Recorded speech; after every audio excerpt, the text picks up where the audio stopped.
जय श्री राम। सरोज रज निज मनु मुकुरु सुधारी बरनऊ रघुबर बिमल जसु जो दायकु फाल चारी।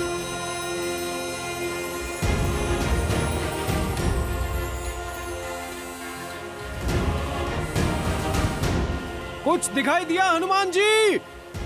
क्या लंका है उस ओर? नहीं। तो अपना आकार और बढ़ाइए ना। जय श्री राम।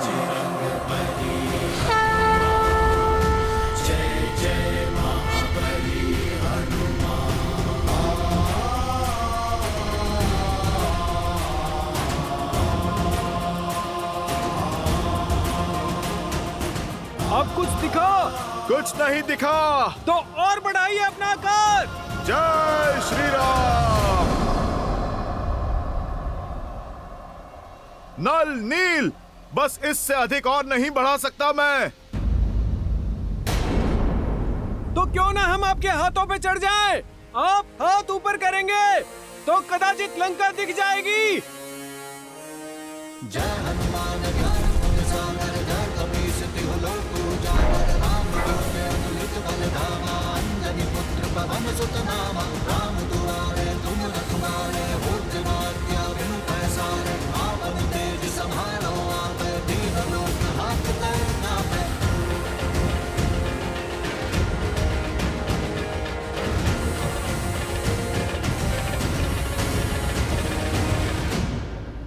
कुछ दिखा? कुछ नहीं दिख रहा हनुमान जी। चारों ओर सागर ही सागर है, कुछ दिखाई नहीं दे रहा।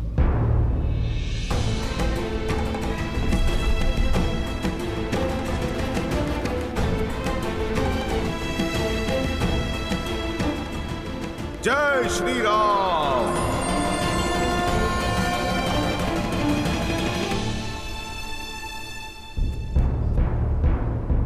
लगता है फंस गए हम। यहीं पड़े पड़े मृत्यु को प्राप्त हो जाएंगे हम।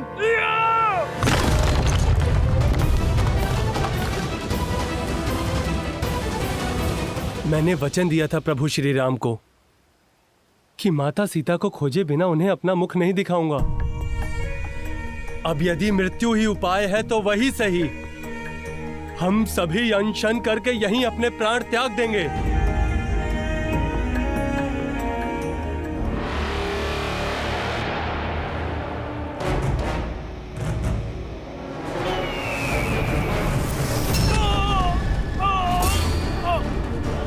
नल,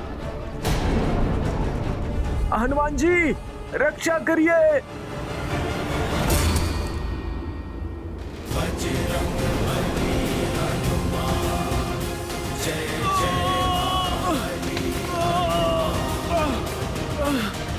जय श्री राम।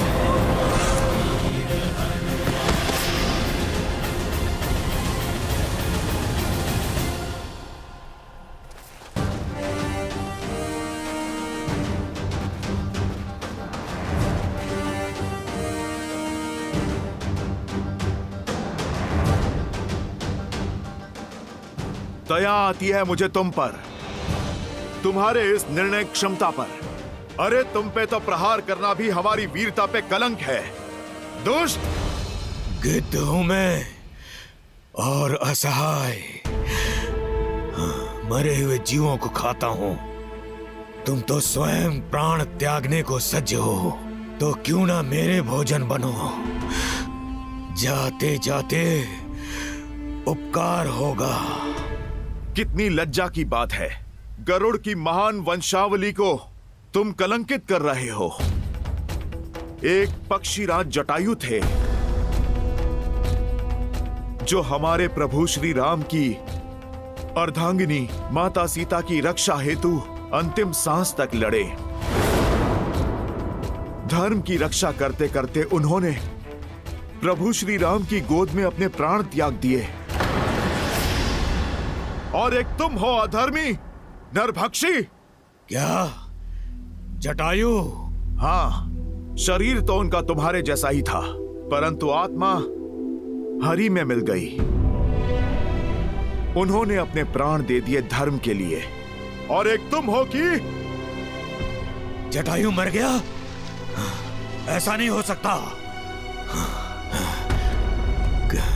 कह दो ये झूठ है। कह दो जटायु अभी जीवित है। आप हमें क्षमा करें, पर यह सत्य है। माता सीता को बचाने के लिए जटायु ने मृत्यु के लिए सज हो जाओ। जटायु! अपने प्राणों की आहुति दे दी।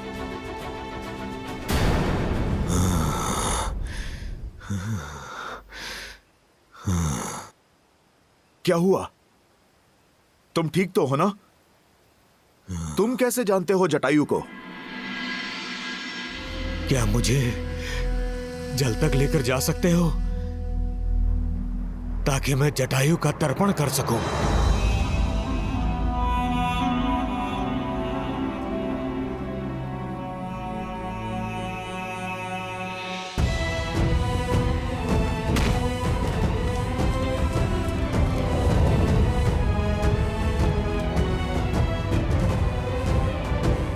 भैया उत्तर दिशा की ओर गया हुआ दल भी लौट आया है, और उन्हें भी भाभी माँ की कोई सूचना नहीं मिली है। परंतु वर्षल महाबल अपने साथ भरत का समाचार अवश्य लाए। जय श्री राम। कहो वर्षल महाबल, क्या समाचार लाए हो? आपके निर्देश अनुसार हमने कुमार भरत से दूरी बनाए रखी थी। उन्हें हमारे और माता सीता के बारे में कुछ पता लगने ही नहीं दिया। अयोध्या में सुखी है ना मेरा भाई? कुमार भरत अयोध्या में नहीं है। वो अयोध्या की सीमा के बाहर एक तपस्वी की भांति जीवन जी रहे हैं। वो राज सिंहासन पे आपकी चरण पादुका रखकर राज कार्य कर रहे हैं।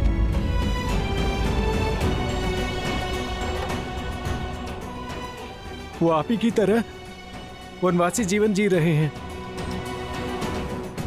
ऐसा ही है मेरा भरत। समर्पण का पर्याय है प्रेम की मूर्त। बड़ी अधीरता से वो आपके लौटने के दिन गिन रहे हैं प्रभु।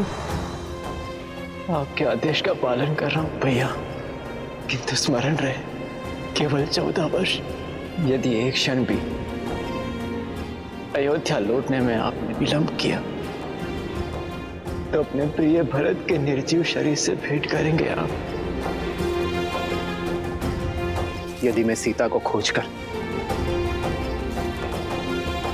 14 वर्षों के भीतर अयोध्या नहीं पहुंचा तो मेरा भरत मृत्यु का आलिंगन करूंगा।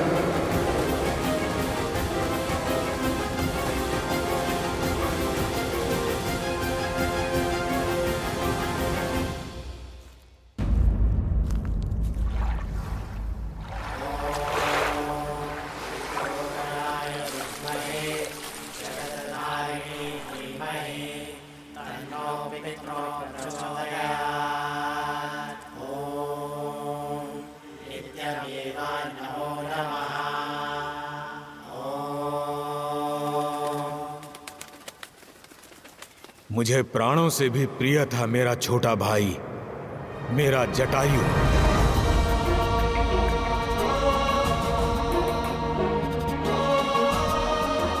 हमारा प्रेम निस्वार्थ था।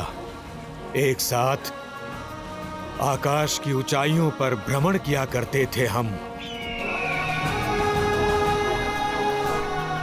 अनजानी ऊंचाइयों तक जाने और अगम स्थानों की खोज करने का बहुत चाव था हमें। सूरज तक पहुंचने की स्पर्धा में जटायु आगे निकल चुका था और सूरज के तेज से जटायु के पंख जलने लगे। अपने भाई को बचाने के लिए मैंने अपनी सारी ऊर्जा लगा दी। उसके पास गया, अपने पंखों से उसे छाया दी। इसी कारण मेरे पंख जल गए और मैं नीचे गिर गया। हम दोनों भाई बिछड़ गए। मेरे भाई जटायु ने मुझे खोजने का प्रयास किया होगा, किंतु भाग्य का खेल देखिए, मैं यहाँ इस महासागर में आ गिरा।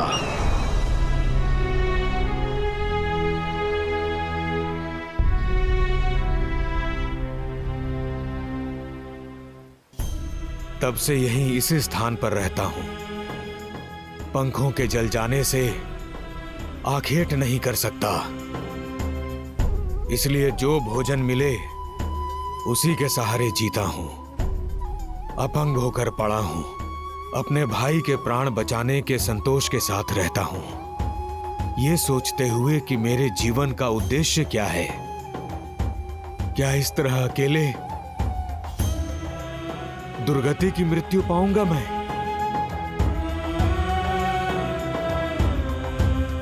फिर एक दिन ऋषि निष्करा यहां से निकले। उन्होंने मुझे अपने जले हुए पंखों पर विलाप नहीं, प्रतीक्षा करने को कहा है।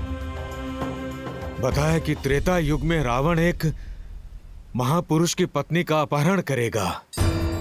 तब वो महापुरुष कुछ गुप्तचर भी भेजेंगे, जिनकी सहायता कर मैं उनका उद्देश्य पूर्ण करूंगा और अपने इस जीवन का उद्देश्य भी पूर्ण करूंगा। उन्होंने कहा था कि तब मैं पुनः संपूर्ण हो जाऊंगा, अपना कर्तव्य निभाऊंगा और अंततः मोक्ष को प्राप्त करूंगा।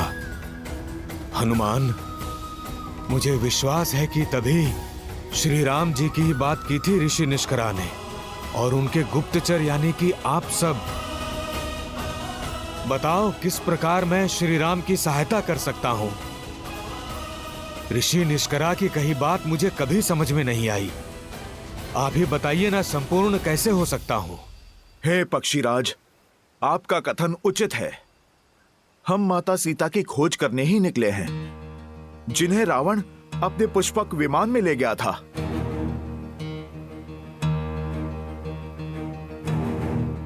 रावण? हाँ, मैंने देखा है उसे पुष्पक विमान में दक्षिण की तरफ जाते हुए।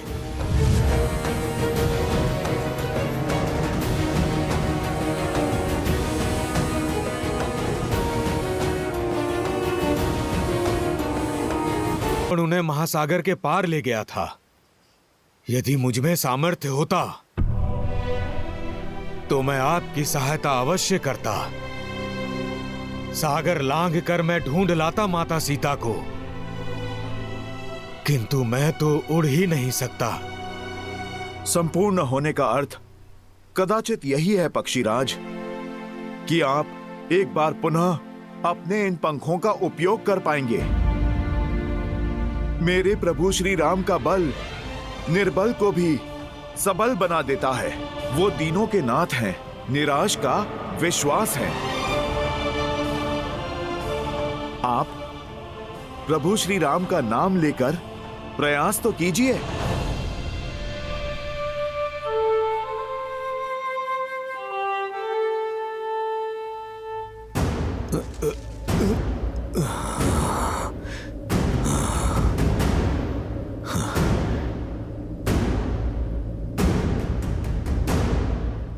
जय श्री राम,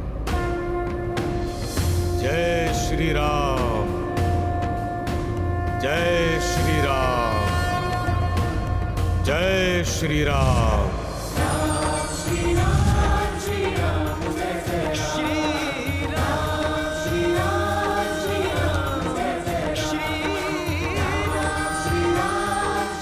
मैं जानता था, आपने देखा, मेरे प्रभु श्री राम की भक्ति हर बाधा से लड़ सकती है।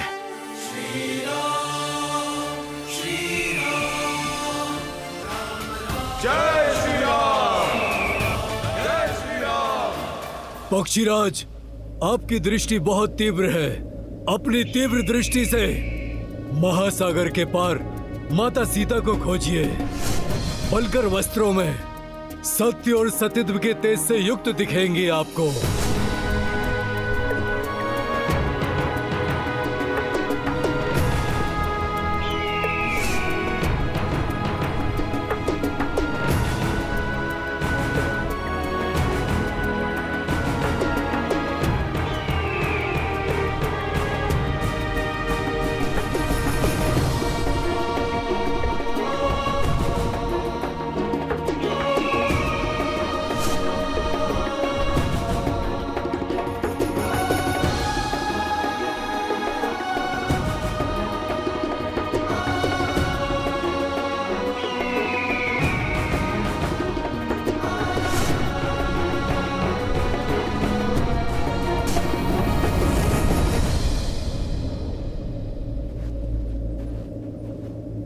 देखा, मैंने माता सीता को देखा।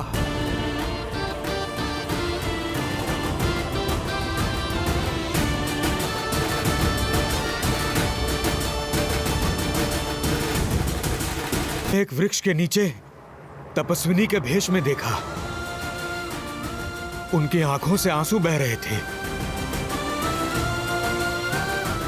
मुख पर अलौकिक तेज था। अवश्य वे माता सीता हैं। किंतु क्या? किंतु वहां जाना असंभव है।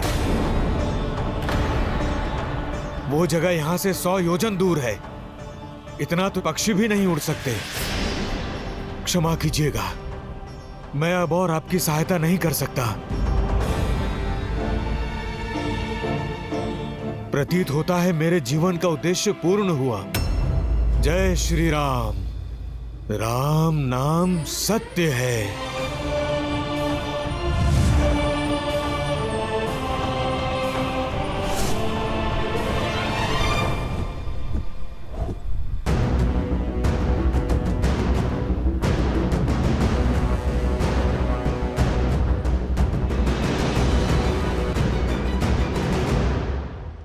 संपाति ने मार्ग तो बता दिया, किंतु स्वयं प्रभा की भ्रांति, एक असंभव दृश्य सामने रख दिया है।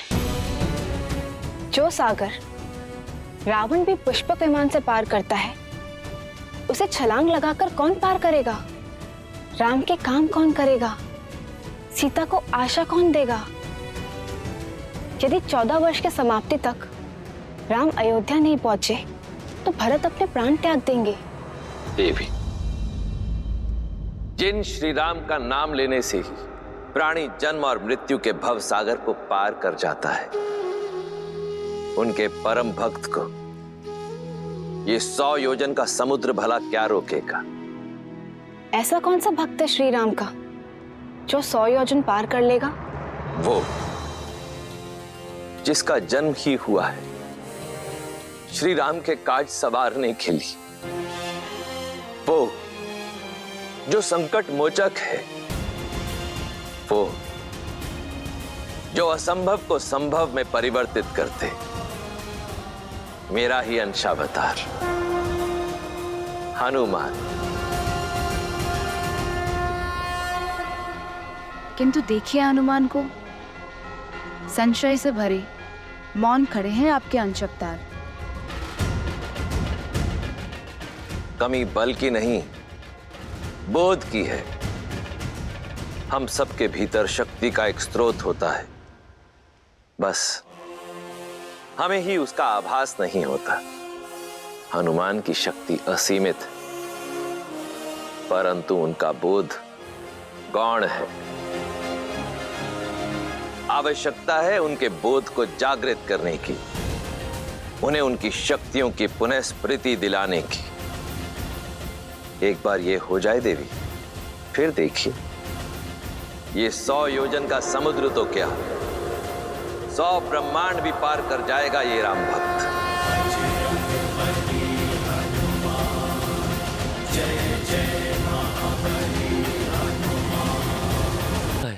कि हमें लौट जाना चाहिए, और जो भी सूचना हमारे पास है वो श्री राम को जाके देते हैं। यहाँ पर रह के समय व्यर्थ करना अनुचित है। इस सागर को पार करना असंभव है। श्री राम का कार्य बीच मझधार में छोड़ने से अच्छा है कि हम अपनी मृत्यु को आलिंगन कर लें, क्योंकि नर के रूप में साक्षात नारायण है वो। आप उचित कह रहे हैं ताजश्री जामवंत। अब नारायण का कोई चमत्कार ही हमें मार्ग दिखा सकता है, क्योंकि हमारी आस, हमारे हनुमान जी की भी आस छूट चुकी है। हमारे पास कोई मार्ग नहीं है। ईश्वर भी उन्हीं की सहायता करते हैं जो स्वयं अपनी सहायता करते हैं।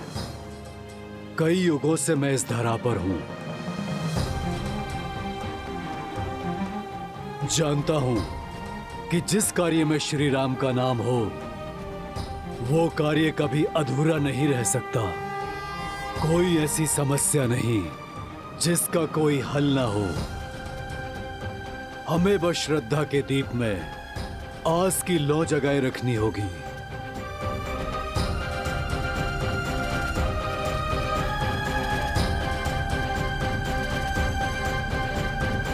स्वामी, आपका अंश अवतार हनुमान आशा खो चुका है।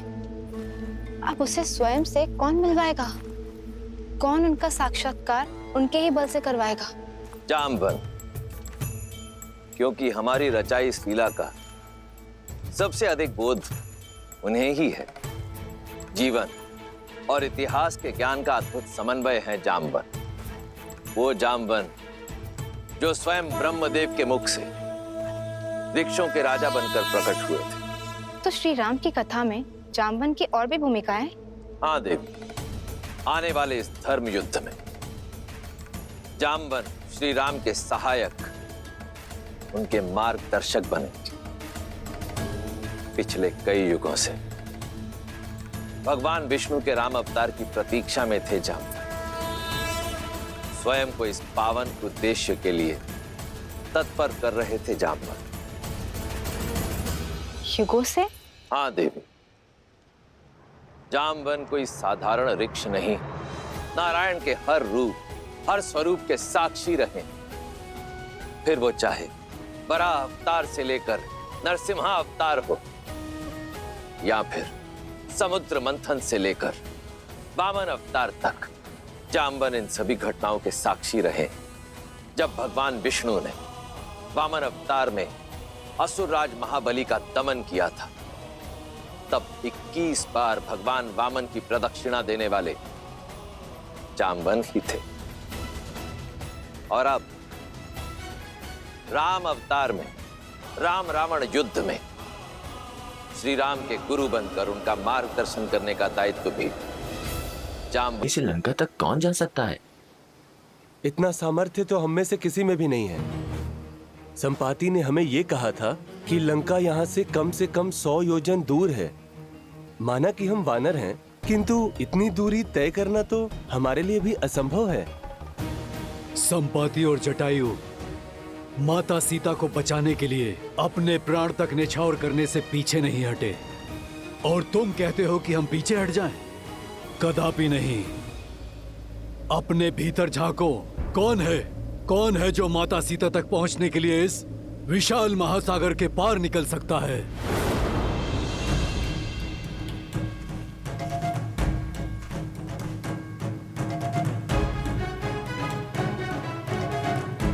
जामवंत जी, मैं 20 योजन तक छलांग मार सकता हूं। मैं 40 योजन। युवा अवस्था में मैं इतनी दूरी पार कर सकता था, किंतु अब शरीर में उतना बल नहीं।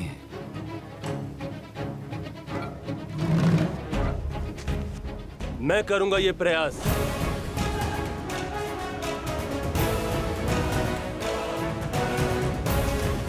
तुम्हारे सामर्थ्य पर संदेह नहीं है अंगद। मुझे ज्ञान है कि तुम वहां तक पहुंच तो जाओगे, परंतु वहां से लौटने की शक्ति शेष नहीं बचेगी। और फिर तुम युवराज हो, तुम्हारी रक्षा हमारे लिए आवश्यक है, और तुम्हारा यहाँ सेना के साथ रहना भी आवश्यक है।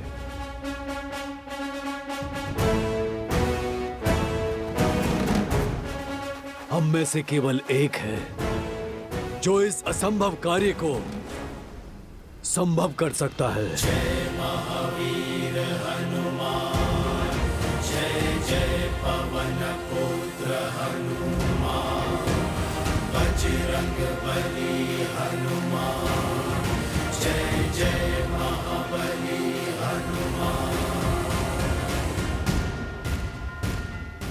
जामवन जी, कहीं आपका संकेत मेरी ओर तो नहीं? नहीं नहीं ऋक्षराज, मैं ये नहीं कर सकता। इतना सामर्थ्य नहीं है मुझ में। सामर्थ्य है पर बोध नहीं है, बल है। किंतु तुम भूल चुके हो, बुद्धि में तुम्हारा कोई सानी नहीं है। पर्वत को मसान की भांति मसल देने की शक्ति है तुम में। तुम भूल गए कि श्री राम ने क्या कहा था? क्योंकि ये यात्रा केवल सीता की खोज की नहीं, तुम्हारे स्वयं को खोजने की भी है। पात्र हो पर परिचय नहीं है अपना। अपना परिचय जानते हो ना हनुमान? हाँ, मैं हनुमान हूँ, महाराज केसरी और माता अंजना का पुत्र हनुमान। किंतु हनुमान की पहचान और भी अधिक भव्य है। आ जाओ सब, हनुमान के जन्म की गाथा सुनाता हूँ। उन्हें उनकी वास्तविकता का बोध कराता हूँ।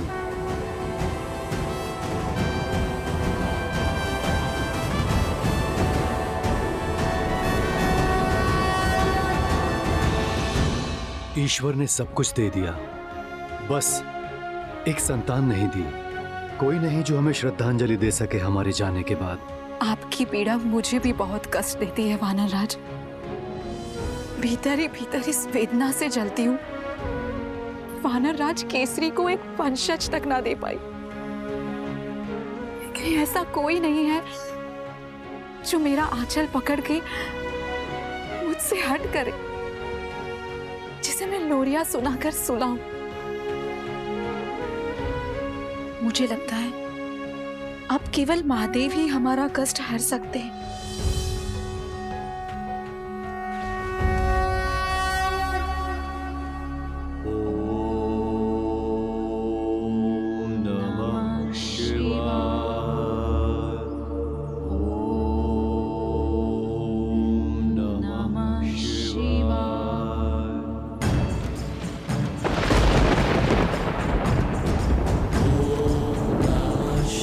केसरी और अंजना पूरी श्रद्धा से तप में लगे रहे।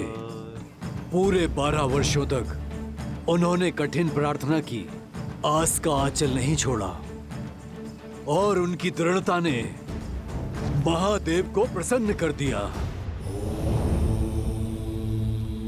वायुदेव, कृपया प्रकट हो।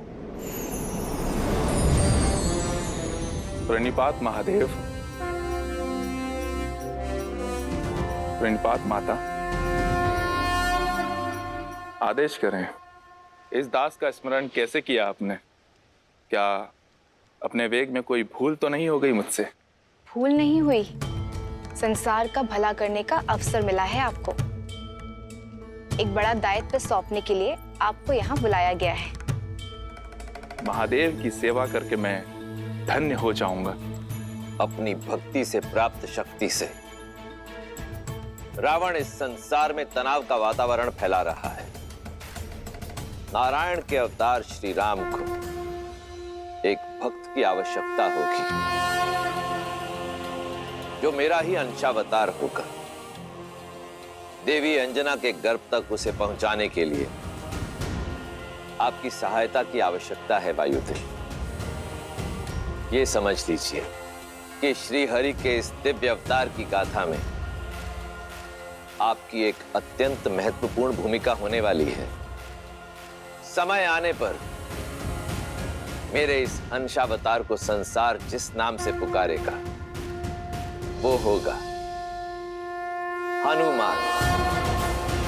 वो हनुमान जो संसार में राम भक्ति की अलख जगाएगा। वो हनुमान जो इस संसार को सच्ची भक्ति का अर्थ समझाएगा, जो भक्त और भगवान के संबंध को एक नई ऊंचाई तक ले जाएगा, जो राम रावण युद्ध में श्री राम का प्रमुख सहायक बनेगा और देवी सीता की मुक्ति का मार्ग बनेगा। धन्य हूं मैं महादेव। आपकी इस इच्छा को मैं अवश्य पूर्ण करूंगा। हनुमान आपका अवतार होगा और उसे धरती पर ले जाने में मेरे सहयोग के कारण पवनसुत कहलाएगा। नमामि शंभुं पुरुषं पुराणं नमामि सर्वज्ञं पारब्रह्मं नमामि रुद्रं प्रभुं शयन्तं नमामि शर्वं शिरसा नमामि। जय जय जय शंकर उमा महेश्वर। जगत कल्याण का मार्ग तुम्हारी प्रतीक्षा कर रहा है हनुमान। तुम्हारे बल का आभास कर सकता हूं मैं हनुमान।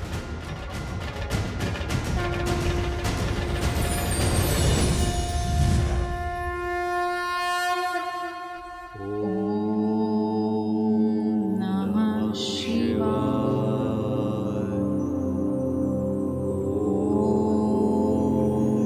नमः शिवाय।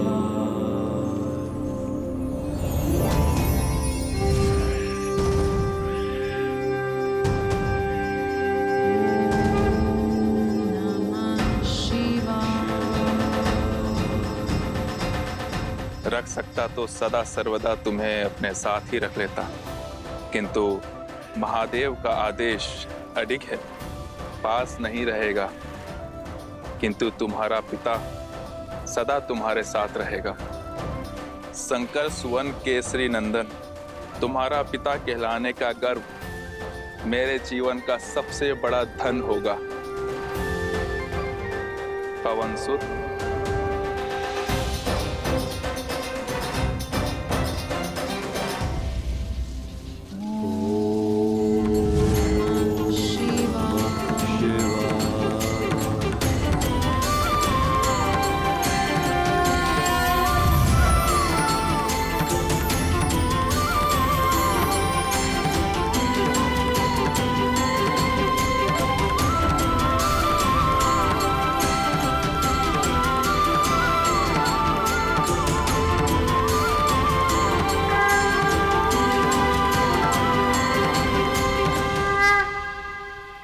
तो मेरा जन्म महादेव की इच्छा से हुआ। जामवंत जी, मैं महादेव का अंश हूं। अंजनेय होने के साथ साथ पवनसुत भी हूं मैं, और मेरा जन्म प्रभु श्री राम की सेवा के लिए हुआ। इसीलिए सदा मुझे प्रभु श्री राम की प्रतीक्षा रहती थी। धन्य हुआ मैं, मेरे श्री राम, प्रभु श्री राम। राम राम राम राम राम राम।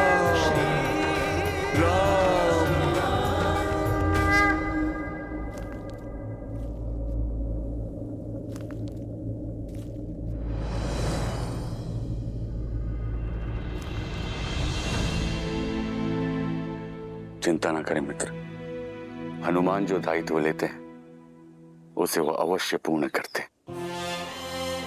बस वही एक आशा शेष है मित्र, यही ना टूटे। मित्र, मैं आपको कुछ दिखाना चाहता हूं। वो जो हनुमान ने हमारे ऋषिमुख निवास के समय बनाया था। भाई,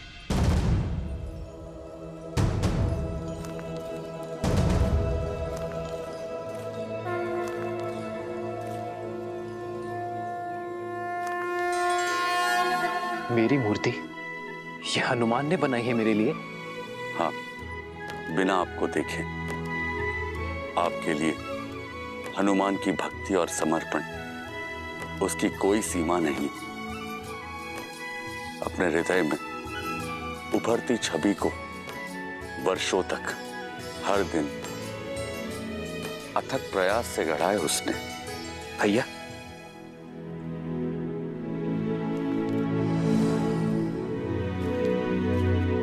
देखो लक्ष्मण, हनुमान ने मेरे लिए ये प्रतिमा बनाई है।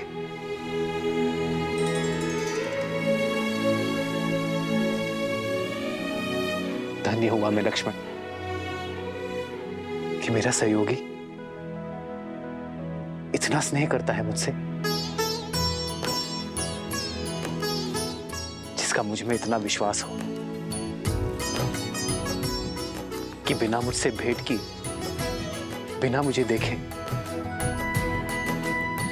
समर्पण से इतनी बड़ी प्रतिमा बना डाली।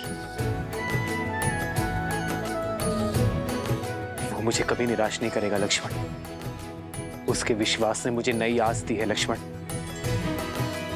हनुमान अवश्य सीता को खोज कर लाएगा।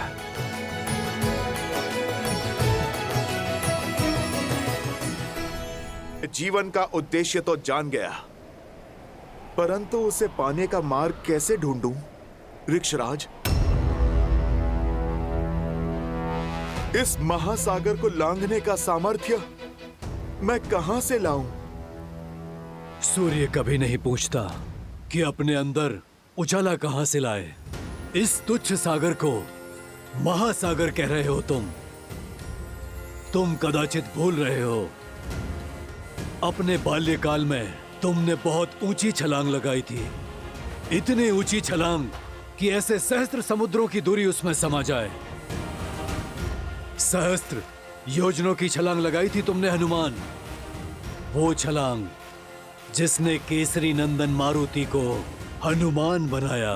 हनुमान ज्ञान गुण सागर, जय कपीस तिहु लोक उजागर। अपने जन्म और उस असंभव छलांग की कथा सुनो हनुमान। अपना बल, सामर्थ्य और स्वयं का परिचय पा जाओगी।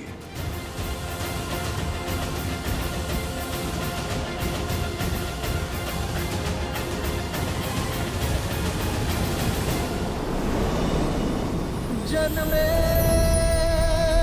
मारुति प्यारे,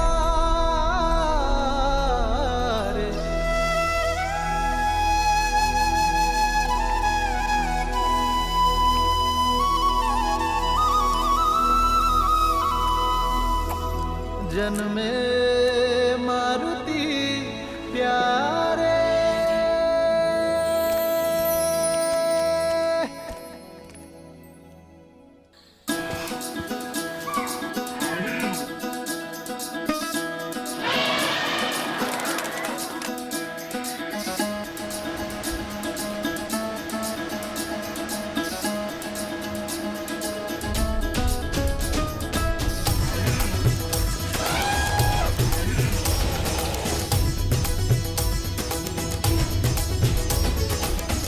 बाजत ढोल है मृदंग पखावज, झूमत मन मतवारे। मंगल पल ये आया है देखो, हर्षित वानर सारे। हो जन्मे मारुति प्यारे, शुभ है आंगन द्वारे।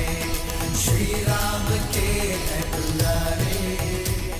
ये केवल न केसरी और अंजना का पुत्र है, वायुदेव की भेंट है हमें। मारुत का आशीष है, पवन पुत्र मारुति है, मारुति।